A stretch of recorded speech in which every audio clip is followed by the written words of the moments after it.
Welcome to our classes. आज हम शुरू करने जा रहे हैं 10th की उत्तराखंड वाले बच्चों की श्री साइंस की। इससे क्या होगा, हम सारे चैप्टर्स इसमें कवर करेंगे और प्रीवियस ईयर्स के सारे क्वेश्चंस हमने यहाँ पर ये लिख दिए हैं। सिर्फ इतने ही क्वेश्चंस आपको पढ़ने हैं पास होने के लिए, क्योंकि ये लास्ट टाइम है और जिसने अब तक भी नहीं पढ़ा वो इन क्वेश्चंस को पढ़ के पास हो जाएगा। देखो, ये क्वेश्चंस बार बार आ रखी है। Fe की H2O से हम रिएक्शन कराते हैं Fe3O4 और H2, तो इसे बैलेंस करना है। बैलेंस कैसे करते हैं, बैलेंस करना भी सिखाएंगे और इनके सॉल्यूशन नीचे दे भी रखे हैं। आप सिर्फ इतनी ही रिएक्शंस याद कर लीजिए, काफ़ी हो जाएंगी, फिर आपका क्वेश्चन छूटेगा नहीं अगर आपने सिर्फ इतनी ही पढ़ ली। और जितने क्वेश्चन इसमें दिए हैं उसको एक भी नहीं छोड़ना, सारे याद करने हैं और आपके लिए काफ़ी हो जाएगा। Fe plus H2O, Fe3O4 H2। तो देखिए, जैसे 3 है Fe दे रखे हैं और यहाँ पर सिंगल है, तो हम यहाँ 3 लगा सकते हैं। ठीक है, हम यहाँ पर 3 लगाएंगे। नीचे मैंने सॉल्यूशन दे रखा है, बस आप अभी सीख लीजिए, फिर एज इट इज़ उतार लेना। 3Fe, ठीक है। O4 है, यहाँ पर कितने हैं, एक भी नहीं है। हम यहाँ पर 4 O लगा देंगे। ठीक है, 4 O लगा दिया, 3 ये हो गए, पर ये कितना हो गया, 4 2 8। तो हम यहाँ कर देंगे 4 यहाँ पर लगा देंगे, ये भी 8 हो गए। बहुत आसान है बैलेंस करना। MnO2 की HCl के साथ रिएक्शन ये दी भी होंगी, सब कुछ सिर्फ बैलेंस करना है हमें। HNO3 की कैल्शियम हाइड्रोक्साइड के साथ ये बना हुआ है, इसे बैलेंस करना है। BaCl2 की देखो बार बार जो पूछी गई, मैंने स्टार लगा दी है, एक ये बेरियम वाली बहुत मोस्ट इंपॉर्टेंट है। और ये वाली रिएक्शंस उत्तराखंड वाले बच्चों के लिए, ये क्या होता है आपके पेपर में बहुत सारी चीज़ें रिपीट होती रहती हैं कि, तो ये बहुत ज़्यादा उनके लिए बेनिफिट रहेगा अगर वो अब तक भी कुछ नहीं पढ़ा, सिर्फ इतना पढ़ लें। और जिन्होंने पढ़ रखा है और वो इसको पढ़ेंगे तो उनके लिए ये प्लस पॉइंट्स है। सिर्फ इतनी ही रिएक्शन सही है। अब देखते हैं इसका सॉल्यूशन और बाकी के क्वेश्चंस। देखिए, हमने बैलेंस कर दी पहली वाली A नंबर की, ये B C D बैलेंस की भी हैं ये।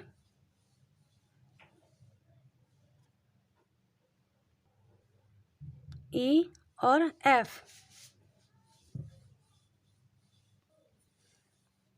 GHI वाली रिएक्शन सिर्फ इतनी ही पढ़नी है, इससे बाहर नहीं पढ़नी। पूरे चैप्टर की कवर कर दी हमने इसमें।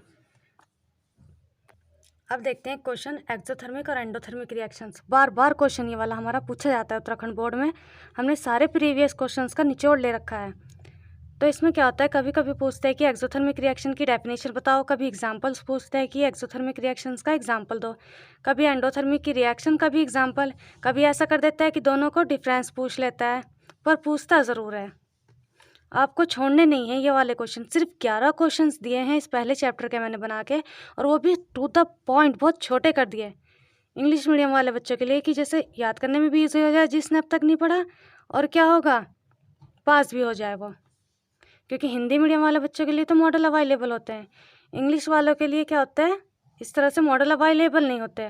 उत्तराखंड वालों के लिए, CBSE वालों के लिए तो होते हैं। एक्सोथर्मिक रिएक्शन वह रिएक्शन जिसमें क्या होगा, हीट इवॉल्व होगी। हो गई डेफिनेशन, बस टू द पॉइंट आंसर मांगती है साइंस, तो याद करने में भी आसान। रिएक्शन N2+3H2 2NH3 और हीट निकलेगी।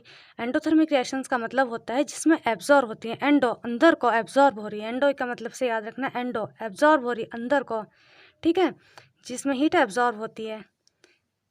एक भी याद रख लेंगे ना, एक्सो क्या हो रही है, जिसमें इवॉल्व, तो दूसरा खुद याद रहेगा, बस एक याद रखना, दूसरा रहेगा। एग्जाम्पल से याद कर लेना, N2+O2 2NO। अब देखते हैं डिस्प्लेसमेंट और डबल डिस्प्लेसमेंट रिएक्शंस।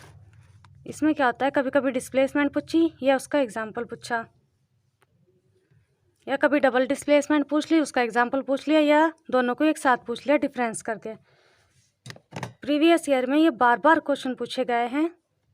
तो डिस्प्लेसमेंट रिएक्शंस क्या होती है, जिसमें एक एलिमेंट दूसरे के द्वारा डिस्प्लेस हो जाए। जैसे CuSO4 कॉपर सल्फेट है और हमने इसकी रिएक्शन जिंक से कराई, तो क्या करा, इस जो जिंक है ना, जिंक, इसने क्या करा, इसको सल्फेट को यहाँ से क्या करा दिया, डिस्प्लेस हो गया। देखो, जिंक सल्फेट हो गया, ZnSO4 बन गया एक साथ, और कॉपर अलग हो गया। मतलब एक एलिमेंट ये वाला कॉपर किससे डिस्प्लेस हुआ, जिंक से, उसे कहते हैं डिस्प्लेसमेंट, उसके द्वारा हटाया गया। डबल डिस्प्लेसमेंट क्या होता है, उसमें क्या होता है, आयंस का, दो रिएक्टेंट के बीच में आयंस का एक्सचेंज होता है। जैसे ये है Cl है KCl, AgNO3, इन दोनों के बीच में आयंस का एक्सचेंज होगा। जैसे देखो AgCl हो गया यहाँ पर, ठीक है। इसने क्या करा, इसको डिस्प्लेस करा के को Cl को अपने साथ ले आया। इसने क्या करा, K ने इसको Ag को हटाया, NO3 के साथ जुड़ गया KNO3। 2 बार डिस्प्लेस हो रहा है, यहाँ पर सिर्फ एक ही बार हटा था, जिंक ने कॉपर को हटा के खुद जुड़ गया। यहाँ पर क्या हुआ, इसने इसको हटाया, इसने इसको हटाया, डबल डिस्प्लेसमेंट। और क्वेश्चन ये छोड़ना नहीं है, याद करना ही करना है। अब आता है डिफरेंस डिकम्पोजिशन रिएक्शंस के बीच में और कम्बिनेशन रिएक्शंस के बीच में। यह सिर्फ ऐसे भी पूछा गया है, कई सालों तक मैंने देखा है। मैंने तो डिफरेंस इस वजह से लिख दिया, आप एक ही याद करेंगे सारा याद रहेगा, कि कभी कभी सिर्फ कम्बिनेशन रिएक्शन पूछ लेता है, ठीक है, या उसका एग्जाम्पल पूछ लिया, या फिर ऐसा करता है कि डिकम्पोजिशन रिएक्शन क्या है वो बता दो, उसका एग्जाम्पल बता दो। तो मैंने दोनों में डिफरेंस लिया, क्योंकि डिफरेंस भी आता है अक्सर और अलग अलग भी पूछता है। तो बस एक बार याद करो, सब कुछ याद रहेगा, तो छोड़ना नहीं है क्वेश्चन, ये याद करने ही करने हैं। इतने क्वेश्चन जितने दे दिए, सिर्फ 11 क्वेश्चन बनाए हैं इस चैप्टर से। तो डिकम्पोजिशन रिएक्शन क्या होता है, जिसमें क्या होता है, डिकम्पोजिशन का मतलब होता है टूटना। जैसे जैसे कोई ऐसा जत्था था कि ABC हमारे पास थी, और ये हमारा क्या हुआ, ABC था हमारे साथ, एक साथ था, ठीक है, एक साथ है। तो क्या है, एक सिंगल रिएक्टेंट है, ये ब्रेक हो रहा है सिंपल प्रोडक्ट में। जैसे A अलग हो गया प्लस क्या हुआ, B अलग हो गया प्लस C अलग हो गया, सिंपल में टूट रहा, ठीक है। ये तो बताने की बात है। देखो ये है इसका एग्जाम्पल, समझाने के लिए मैंने ये बताया। कैल्शियम कार्बोनेट, लाइमस्टोन जिसे बोलते हैं, CaCO3, इसका टूटा, सिंगल था, ये सिंगल रिएक्टेंट ब्रेक हो रहा है किसमें, सिंपलर प्रोडक्ट्स में। CaO अलग हो गया, CO2 अलग हो गया, ठीक है।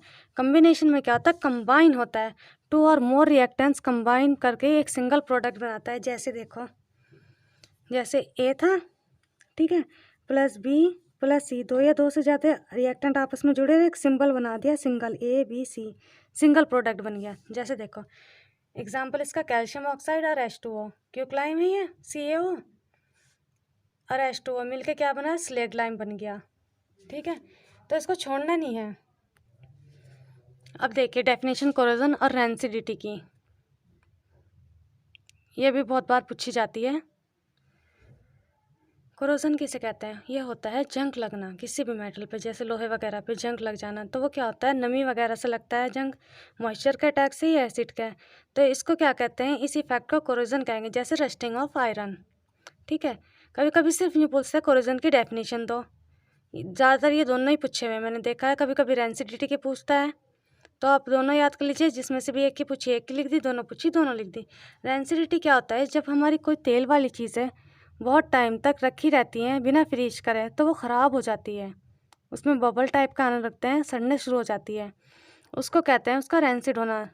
उसका टेस्ट चेंज हो जाता है, गंदा हो जाता है, स्मेल तो ख़राब हो जाती है, सड़ जाती है, उसे रेंसिडिटी कहते हैं। When oils and fats are left for long time they undergo oxidation and become rancid, as a result their smell and taste also change, उनकी स्मेल और टेस्ट चेंज हो जाएगा।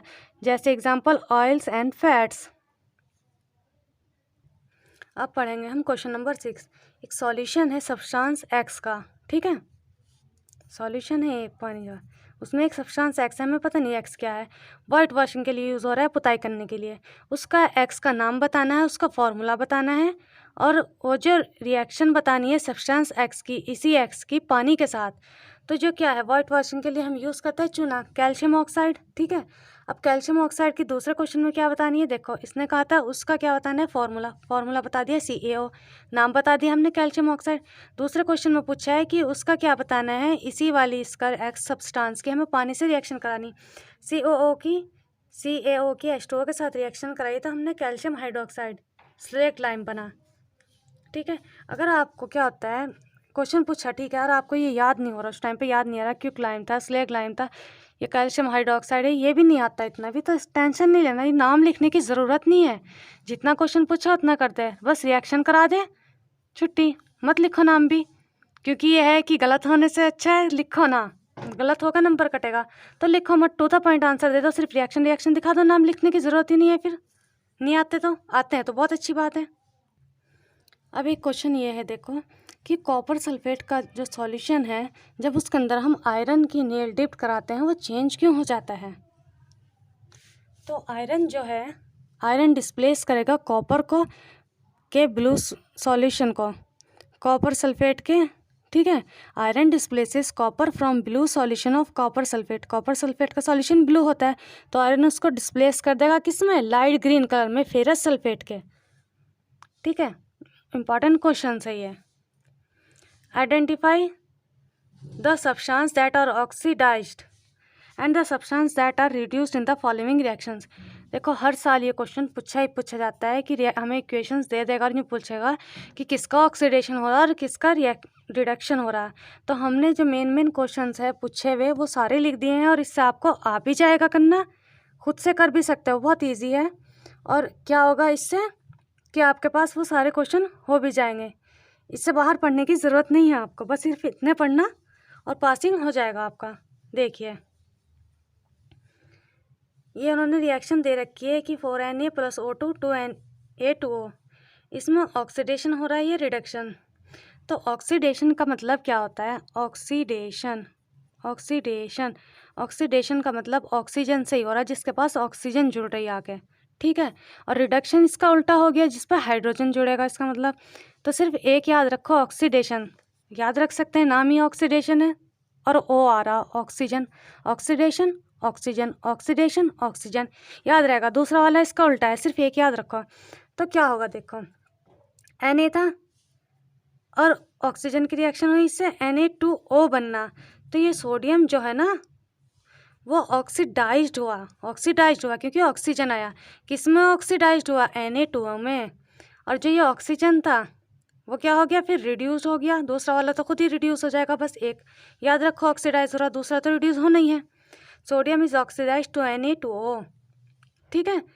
बहुत बार पूछा गया है ये प्रीवियस ईयर्स में, उत्तराखंड बोर्ड में। अब देखिए ये एग्जाम्पल है, CuO + H2 से बना Cu + H2O। देखिए अब कॉपर ऑक्साइड है, पहले से ही ऑक्सीजन है, ठीक है, हाइड्रोजन से रिएक्शन हुई, कॉपर अलग हो गया और H2O एक साथ H2O बन गया। तो देखो अब क्या हुआ, यहाँ से ऑक्सीजन हटा है, मतलब इसका क्या हुआ, रिडक्शन। तो कॉपर ऑक्साइड जो है वो रिड्यूस्ड हुआ, किसमें, कॉपर में, सिंगल कॉपर रह गया। और H2 क्या था, H2 के पास क्या आ गया, ऑक्सीजन आ गया, तो ये क्या हुआ, ऑक्सीडाइज्ड। अगर हम ये भी याद रखेंगे कि हाँ H2 खाली था, यहाँ पर ऑक्सीजन आ गया यार, इसका मतलब ये ऑक्सीडाइज्ड हुआ। हाँ तो दूसरा वाला तो रिड्यूस होना ही है, इसका मतलब हम कह देंगे कि कॉपर ऑक्साइड रिड्यूस्ड हुआ। सिर्फ जितनी मैंने बताई इतनी ही पढ़ लीजिए, काफ़ी है पास होने के लिए, और समझ में आ गई, कर भी सकते हैं खुद से, कैसे भी पूछे, टेंशन लेने की ज़रूरत नहीं है। इतने ही क्वेश्चन पढ़ के जाना जितने हम अपनी सीरीज़ में अपलोड करेंगे, और गारंटी से पास हो जाओगे आप। अब देखिए MnO2 सॉलिड है, इसकी रिएक्शन HCl से कराई, लिक्विड MnCl2 बना और 2H2O। ये सारी रिएक्शन प्लस Cl2, ये सारी रिएक्शंस क्या होगा वो लोग दे के रखेंगे, सिर्फ हमें पहचानना है। तो हम देख रहे हैं MnO2 से Mn बनना, इसका मतलब क्या हुआ, इसका रिडक्शन हो रहा, ऑक्सीजन हट गई इसके साथ से, ठीक है। HCl था पर H के साथ अब क्या जुड़ गया, ऑक्सीजन जुड़ गया, Cl अलग हो गया, इसका मतलब इसका ऑक्सीडेशन हो रहा। तो HCl का क्या हुआ, ऑक्सीडेशन को कहते हैं अपचयित, रिडक्शन को उपचयित। हिंदी मीडियम वाले बच्चों के लिए पूछा जाता है अपचयित उपचयित। पर वो क्या करते हैं, देखो ये जो चीज़ पढ़ना है हम कॉमन पढ़ रहे हैं अभी तक, रिएक्शंस वगैरह, ये हिंदी मीडियम वाले बच्चों के लिए भी बहुत हेल्पफुल है। और अगर उनसे ये ऑक्सीडेशन रिडक्शन का नाम नहीं है, अपचयित उपचयित नहीं आ रहा, तो इंग्लिश में लिख दे, कोई बात नहीं है, छोटी छोटी चीज़ें लिख सकते हैं वो इंग्लिश में। 4Na + O2 Na2O बना, सिंपल सी बात। अब तो हम ऐसे ही समझ जाएंगे कि Na का क्या हुआ, oxidation. Copper oxide + H2, copper solid है, प्लस H2O क्या है, लिक्विड। तो कॉपर ऑक्साइड का क्या हुआ, रिडक्शन, ऑक्सीजन था हट गया, ठीक है। दूसरा वाले का फिर क्या हुआ, ऑक्सीडेशन हाइड्रोजन का, है ना। तो इतने ही क्वेश्चन पढ़ लेना, काफ़ी है। एक ये वाला क्वेश्चन बहुत ज़्यादा पूछा जाता है, रिडॉक्स रिएक्शन का, ऑक्सीडेशन रिडक्शन दोनों होते हैं जिसमें। देखिए इससे पहला वाला क्वेश्चन देख लेते हैं पहले। अ शाइनी ब्राउन कलर का एलिमेंट X है, उसे हीट करा एयर में हमने और ब्लैक हो गया कलर में, ठीक है। तो उस एलिमेंट का नाम बताना है और जो कंपाउंड बना उससे वो।